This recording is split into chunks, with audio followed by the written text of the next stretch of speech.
Okay, this is the Bissell Little Green Pro Heat. We picked it up at a thrift store and it's not spraying. So that's what we're trying to fix. I looked at a couple YouTube videos and a lot of them talk about cleaning up clogs for the suction, and that didn't work for this one.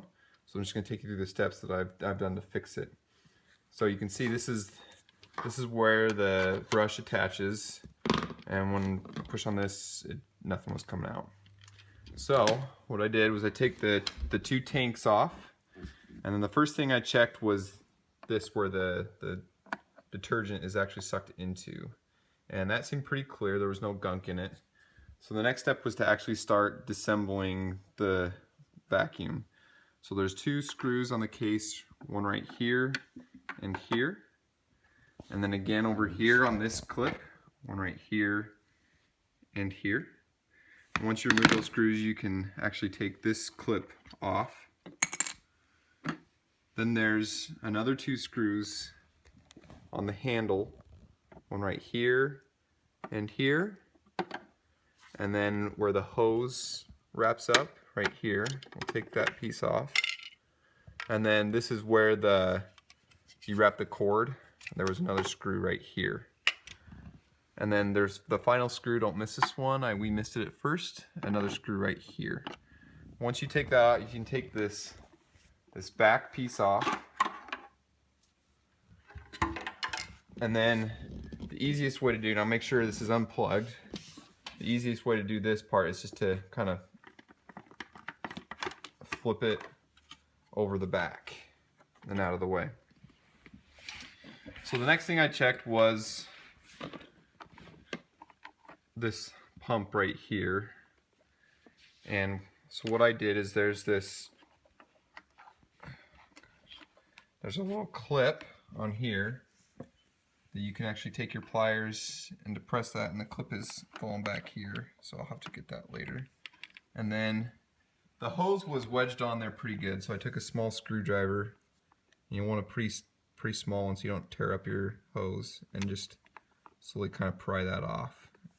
Once it comes off the first time, then it's pretty easy. So then the next thing I did was just to check the hoses, and the easiest way to do that is just to blow through them. So I went ahead and blew through this hose, and water came through just fine. And then I also blew through here back the opposite direction, and water started bubbling up through here. So we knew that overall it wasn't clogged up. So the next thing I did was go ahead and flip this back, and then there's two screws. Take this little foam piece out. There's two screws in here.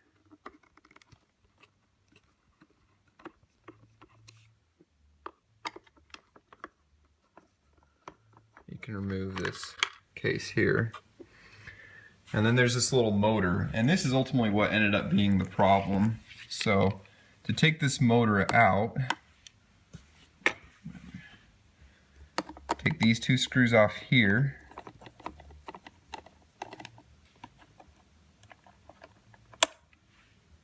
and another one on this side.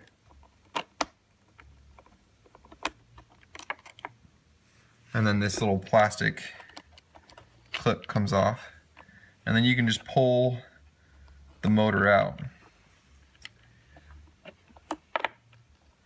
And you can see that this motor has got a good bit of rust on the little drive shaft there. And when I tried to twist it with my hand, I could not twist it at first. And so what I did was just took a pair of pliers and just grabbed onto that shaft there. There's a little flat spot you can grab onto, and just started twisting it. And just kept working it until it loosened up. And once I got it to the point that I could then twist the motor by hand, then I was good to go. Put it all back together, and the vacuum is now spraying water again. That's it.